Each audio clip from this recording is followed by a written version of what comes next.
নমস্কাৰ, মই অংকিতা চেত্ৰী, গোলাঘাট হেমপ্ৰভা বৰবৰা ছোৱালী মহাবিদ্যালয়ৰ ইংৰাজী বিভাগৰ তৃতীয় ষান্মাসিকৰ ছাত্ৰী আৰু মোৰ শ্ৰেণী ৰোল নম্বৰ হৈছে 141। আজি মই ওচৰৰে এগৰাকী খুৰীৰ নামটো হৈছে বন্তি হাজৰিকা চেত্ৰী। তেখেতক এটি গল্প পাঠ কৰি শুনাব বিচাৰিছোঁ আৰু তেখেতৰ লগত মই গল্পটি আলোচনা কৰিব বিচাৰিছোঁ। আজি এই পাঠ কৰি গল্পটি আলোচনা কৰিবলৈ লোৱা মোৰ গল্পটি হৈছে 2012 বৰ্ষৰ মুনিন বৰকটকী বঁটা প্ৰাপ্ত সঞ্জীৱ পল ডেকাৰ এইপিনে কি আছে শীৰ্ষক গল্প সংকলনৰ পৰা মই গল্পটি বাছি লৈছোঁ আৰু গল্পটিৰ শিৰোনামা হৈছে লাজ। এতিয়া মই খুৰীৰ আগত গল্পটি পাঠ কৰিবলৈ লৈছোঁ। লাজ। নাৰায়ণ কাকতিৰ অন্থকণ্ঠ শুকাই আহিছিল। তেওঁ পুলিচে মেজাজটো হঠাৎ বাঢ়ি আহিব খুজিছিল। তথাপি তেওঁ নিয়ন্ত্ৰণ কৰিলে। খঙি বা কাৰ ওপৰত দেখুৱাব? ইমান সৰু চুবুৰীটোত যে এনেকুৱা ঘটনা ঘটিব কোনেও ভবাই নাছিল। তাতে গাঁওখনৰ সৰহসংখ্যক মানুহৰে লিখা পঢ়া নাই। এজন কেৰাণী আৰু এজন হাইস্কুলৰ শিক্ষকৰ বাহিৰে বাকী সকলোৰে এটাই জীৱিকা, দিন হাজিৰা। অৱশ্যে তিনিজন কাঠমিস্ত্ৰী, দুজনমান ৰিক্সা চালক, ঠেলা চালকো নোহোৱা নহয়।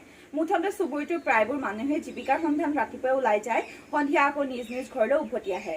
সুদীৰ্ঘ কৰ্মজীৱনৰ অভিজ্ঞতাত কাকতিৰ এই অভিজ্ঞতা এক অভিনৱ সংযোজন। সৰ্বদিশৰ পৰা পিছ পৰি থকা এনেকুৱা এখন গাঁও এইখন দেশতে যে থাকিব পাৰে কাকতিয়ে ভবাই নাছিল।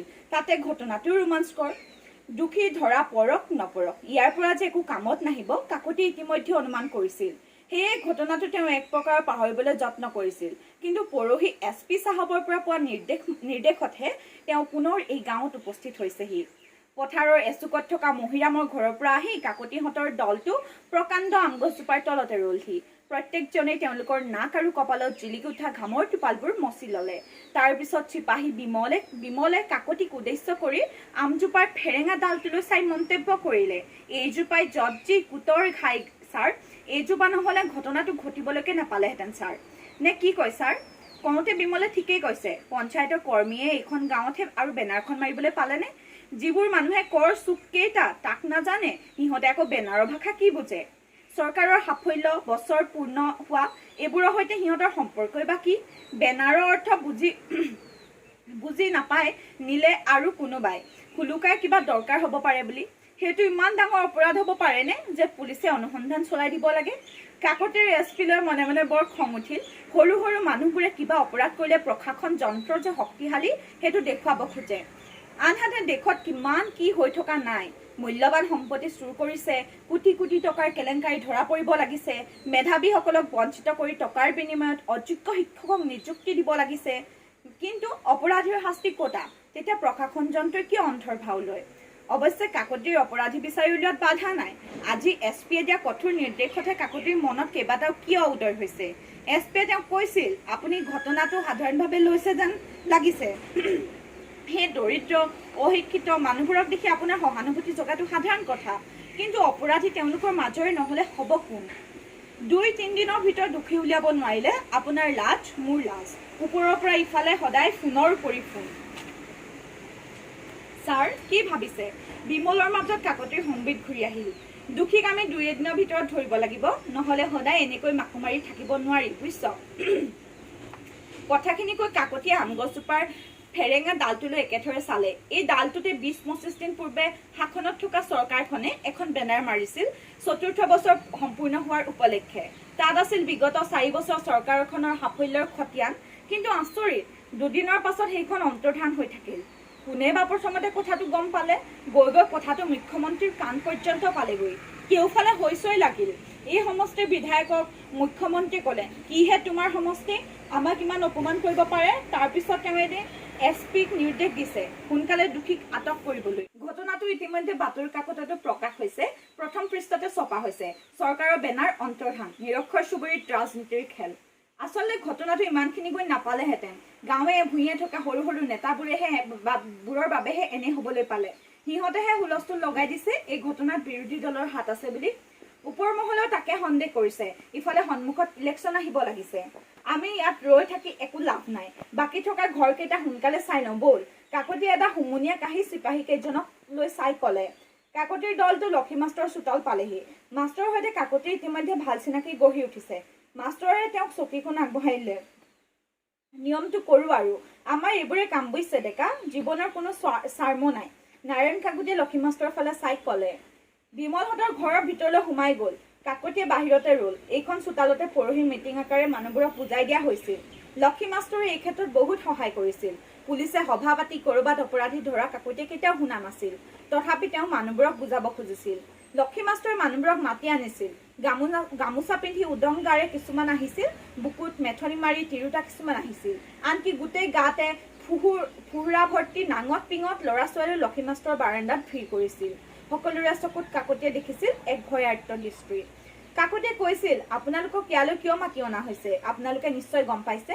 আজি এসপ্তাহ ধৰি মই আপোনালোকৰ ইয়ালৈ আহি থকা দেখিছে, ঘৰে ঘৰে অনুসন্ধান কৰি থকা দেখিছে। ইয়াৰ কাৰণ বেনাৰখন। বেনাৰখনত চৰকাৰৰ সাফল্যৰ কথা উল্লেখ আছিল। তাত আপোনালোকৰ দৰে দিনদুখীয়াসকলক কৰা সাহায্যৰ কথা উল্লেখ আছিল। কিন্তু আচৰিত কথা, আম গছজোপাৰ পৰা আপোনালোকে সেইখন নোহোৱা কৰিলে। চাওক, আপোনালোক সৰু মানুহ সৰু হৈয়ে থাকক।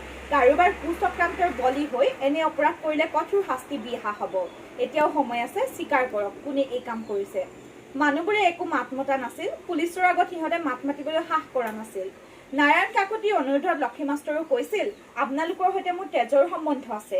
এই পুলিচ চাহাবে কি ক'লে নিশ্চয় শুনিলে। আমি হাজিৰা কৰি খোৱা মানুহ, ওৰেটো জীৱন হাজিৰা কৰিবই লাগিব। যি দলে চৰকাৰ গঠন নকৰক, যি দলৰে পতন নঘটক, আমাৰ দুখ কোনেও মোচন কৰিব নোৱাৰে। কিমান লাজৰ কথা। আমাৰ গাঁওখনৰ নাম পেপাৰত উঠিছে, গোটেই দেশৰ ৰাইজে চোৰৰ গাঁও বুলি জানিছে। গতিকে স্বীকাৰ কৰক। নাই, সভাই কাম নিদিলে। কাকতিয়ে ভাবিছিল, সৰল মুখৰ মানুহবোৰে স্বীকাৰ কৰিবই নেকি। সিদিনা তেওঁ এবাৰ মাত্ৰ ভাবিছিল, দেখাত মূৰ্খ আৰু সৰল মানুহবোৰৰ ভিতৰি কমপ্লেক্স নেকি।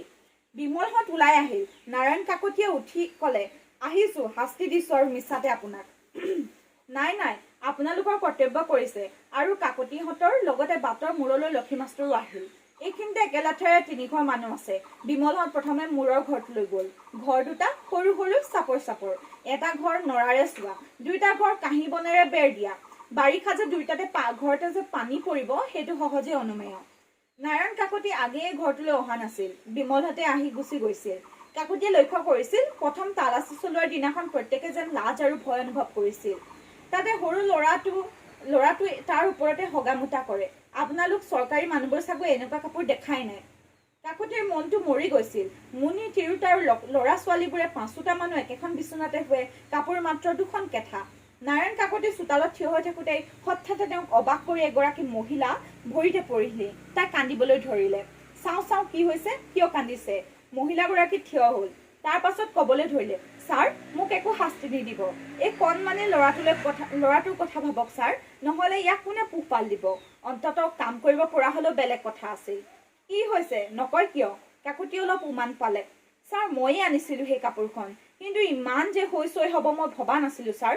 মহিলাগৰাকীৰ ভয়াক্ত কান্দোন দেখি তেতিয়াও শেষ হোৱা নাছিল। ইমান দিনে কিয় মনে মনে আছিল? কাকতিয়ে প্ৰশ্ন কৰিলে। ছাৰ, পৰহি দিনাখন মই ঘৰত নাছিলোঁ।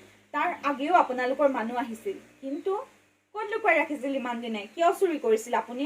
ছাৰ, ইয়াৰ দেউতাকে গছ কাটি ফুৰিছিল, কিন্তু যোৱা কাটিতে গছৰ পৰা পৰি সিফলীয়া হ'ল। তাৰ পাছত ময়ে হাজিৰা কৰি ফুৰো, ভুই ৰুওঁ, ধান ঝাৰো, আহু নিকাওঁ, কিন্তু হাজিৰাৰ পইচাৰে খাবলৈ নোজোৰে। বিধৱা পেঞ্চনৰ কাৰণে কিমান দিন গ'লো, একো নাপালো। ছাৰ, কওক কিয় চুৰি কৰিলে? ছাৰ, মোৰ পেটিকোটটোহে বিয়াত দিয়াই। বাটি কিমান দিন পিন্ধিম, ইফালে নিপিন্ধিও নোৱাৰো। ছাৰ, মই সেই কাপোৰখনেৰে পেটিকোট সি লৈছো, সেইটো ছাৰ মেলি দিয়াটোৱে। কিন্তু ছাৰ, মোক শাস্তি নিদিব। ছাৰ, পিন্ধি থকাৰ কাৰণে আপোনালোকে বিচাৰি পোৱা নাছিল। কাকতিৰ কি কওঁ কি নকওঁ লাগিল। বুকুখনৰ ক'ৰবাত তেওঁ প্ৰচণ্ড বিষ অনুভৱ কৰিলে। যি হওক, বেনাৰখন SP অফিচত জমা দিবই লাগিব। তেওঁৰ নিৰ্দেশত বিমলহঁতে পেটিকোটটোৰ হিয়নি কাটিলে। পানীত তিওৱা মাৰ্কিন কাপোৰখনত অস্পষ্টকৈ কাকতিয়ে দেখা পালে সাম্যবাদী চৰকাৰৰ বৃহৎ সাফল্য। দেশত দাৰিদ্ৰ্য দূৰীকৰণ, নিৰক্ষৰতা দূৰীকৰণ, সকলোতে অভূতপূৰ্ব সাফল্য। তদুপৰি বিধৱা পেঞ্চন, বৃদ্ধ পেঞ্চন। তাৰপিছত আৰু তেওঁৰ মাতি থাকিবলৈ ইচ্ছা নগ'ল। অসহায় হৈ কান্দি থকা মহিলাগৰাকীৰ ওচৰলৈ গৈ তেওঁ ক'লে, শুনিছে, আপুনি ভয় কৰিব নালাগে। আমি আপোনাক এৰেষ্ট নকৰোঁ নহয়। শুনক, এয়া লওক 500 টকা, পেটিকোটটো কিনি ল'ব। নোটখনত থকা মহাত্মা গান্ধীৰ ছবি আৰু স্বাধীনতা বিপ্লৱৰ ছবিটিত চকু দিবলৈ নাৰায়ণ কাকতিৰ হাত নগ'ল। খণ্ডিত বেনাৰখন লৈ তেওঁলোক জীপত বহিলহি। আৰু এই গল্পটিৰ তেখেতে ৰচনা কৰিছিল 2005 চনত, আৰু এই গল্পটি প্ৰকাশ পাইছিলে প্ৰান্তিক আলোচনীখনত 2007 চনত। আৰু গল্পটি ইমানেই। এতিয়া মই এই গল্পটি তেখেতৰ লগত আলোচনা কৰিব লৈছোঁ। নিশ্চয় আপুনি গল্পটো অলপ হ'লেও বুজি পালে পাঠ কৰাৰ পাছত। আৰু গল্পটোত মানে আচলতে লাজটো মানুহগৰাকীৰ লাজ নে চৰকাৰৰ লাজ সেইটো বৰ ডাঙৰ প্ৰশ্ন এটা উত্থাপন হৈছে, দেখিছে নিশ্চয়। এতিয়া মহিলাগৰাকী দৰিদ্ৰ আৰু যিখন গাঁৱত চৰকাৰৰ বেনাৰখন মাৰিছে সেইখন গাঁৱৰ লোকে কৰ চুককেইটা নাজানে, অথচ সেইখন গাঁৱত চৰকাৰৰ সাফল্যৰ বেনাৰখন মাৰিবলৈ গৈছে। গতিকে তেনেকুৱা এখন নিৰক্ষৰ গাঁৱক লৈ এই গল্পটিৰ পটভূমি সৃষ্টি হৈছে। আৰু সেই গাঁওখনত দৰিদ্ৰতাই কেনেকৈ মানে গাঁওখনক কোঙা কৰি পেলাইছে সেইটো দেখাইছে।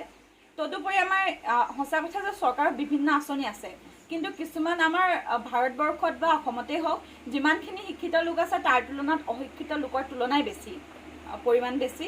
গতিকে সেই অশিক্ষিত লোকসকলে চৰকাৰৰ আঁচনিবিলাক উপভোগ কৰিব পাৰিছে জানো? আমি দেখা পাওঁ নাই পৰা। ৰাস্তাই ঘাটে মানুহবিলাক বহুত মানে ৰাস্তাই ঘাটে তেওঁলোকে ভিক্ষা খুজি কিছুমান মানুহ ফুৰিব লগা হৈছে, সেইসকল চৰকাৰৰ কোনো আঁচনিয়ে ঢুকি পোৱা নাই। গতিকে তেওঁ অতি বাস্তৱ পটভূমিক লৈ গল্পটো লিখিছে। আৰু গল্পটোৰ মূল আমাৰ যিটো গল্পটোৰ থিম হৈছে দৰিদ্ৰতা, আপোনাৰ নিৰক্ষৰতা, সেইখিনি তেওঁ গোটেই স্বৰূপটো উদঙাই ধৰিছে। তেওঁ কেনেদৰে আমাৰ ভাৰতত বৰ্তি আছে। আজি স্বাধীনতাৰ ৭৫ বছৰ পাৰ হ'ল, সকলো ৰাজনীতি বহুতো নেতা আহিল, কিন্তু বৰ্তমানো ভাৰতৰ যি দৰিদ্ৰতা বা নিৰক্ষৰতা এতিয়াও সম্পূৰ্ণভাৱে নিৰ্মূল হোৱা নাই। তাকে এই গল্পটিৰ মাজেৰে তেওঁ দেখাই দিছে এতিয়াও যে কেনেকুৱা লোক আছে। যিখন গাঁৱত চৰকাৰে বেনাৰ মাৰিছে সেইখন গাঁৱৰ লোকে অথচ নাজানে, চৰকাৰৰ সাফল্যৰ কথা পঢ়িবলৈকে নাজানে, তেওঁলোকে কৰ চুককেইটাই নাজানে লিখিব কেনেকুৱা হয়। কিন্তু সেইখন গাঁৱত চৰকাৰৰ সাফল্যৰ কথা লিখা কিবা কথা আছে জানো, মানে প্ৰয়োজন আছে জানো? নাই। গতিকে এই গল্পটোৰ মাজেৰে আমাৰ যি সমাজখনৰ ভণ্ডামী ৰাজনীতিক লৈ মানুহবিলাকে কেনেধৰণে ভণ্ডামীৰ সৃষ্টি কৰিছে, ভণ্ডামীসমূহ কেনেদৰে বৰ্তি আছে, তদুপৰি দৰিদ্ৰতা আৰু নিৰক্ষৰতাক সুন্দৰভাৱে উদঙাই তুলিছে। সেইবাবে গল্পটি হয়তো আপুনি অতি সহজকৈ বুজি পাবলৈ অতি সহজ হৈছে। আৰু এটা কথা, মহিলাগৰাকী যিহেতু বিধৱা, তেওঁৰ স্বামী গছ কাটি পৰিয়েই সিফলীয়া হৈছে বুলি ইয়াত বহুত সুন্দৰকৈ কৈছে কথাটো সহজ অৰ্থত। আৰু তাৰপিছতো তেওঁ বিধৱা পেঞ্চনৰ কাৰণে কেইবাবাৰো দৌৰিলে, যিটো বিধৱা পেঞ্চন বিধৱা মহিলাসকলৰ কাৰণে আঁচনি চৰকাৰে কৰিছে, কিন্তু তৃণমূল পৰ্যায়ত সেই আঁচনিবিলাক মানুহে সা সুবিধা লাভ কৰিছে নাই কৰা সেইটো কিন্তু চৰকাৰে ওপৰৰ পৰা চোৱা নাই। সেই কথাটো ইয়াক অতি সুন্দৰভাৱে ফুটাই তুলিছে। আজি তেখেতৰ স্বামী মৰা বহুত দিন হ'ল, অথচ তেওঁ বিধৱা পেঞ্চনো পোৱা নাই, আৰু তেওঁৰ এটা ল'ৰাও আছে। আৰু অতি হাস্যকৰ কথা, মানে তেওঁ পেটিকোটটো পিন্ধিবৰ কাৰণেহে সেই বেনাৰখন চুৰ কৰি লৈছিল। সেইকাৰণে হেনো অতদিনে যি পুলিচ বিষয়া তেখেতে বিচাৰিও পোৱা নাছিল, কাৰণ তেওঁ অন্তৰ্বাস হিচাপে পিন্ধি আছিল বস্তুটো। আৰু তেওঁ সঞ্জীৱ পল ডেকাই ব্যংগাত্মকভাৱে এইটোৰ জৰিয়তে আমাৰ সমাজত চলি থকা ভণ্ডামীটো অতি সুন্দৰভাৱে প্ৰকাশ কৰিছে। আশা কৰিছোঁ আপুনি গল্পটো অলপ হ'লেও আজি বুজি পালে। আজিলৈ ইমানেই, ধন্যবাদ।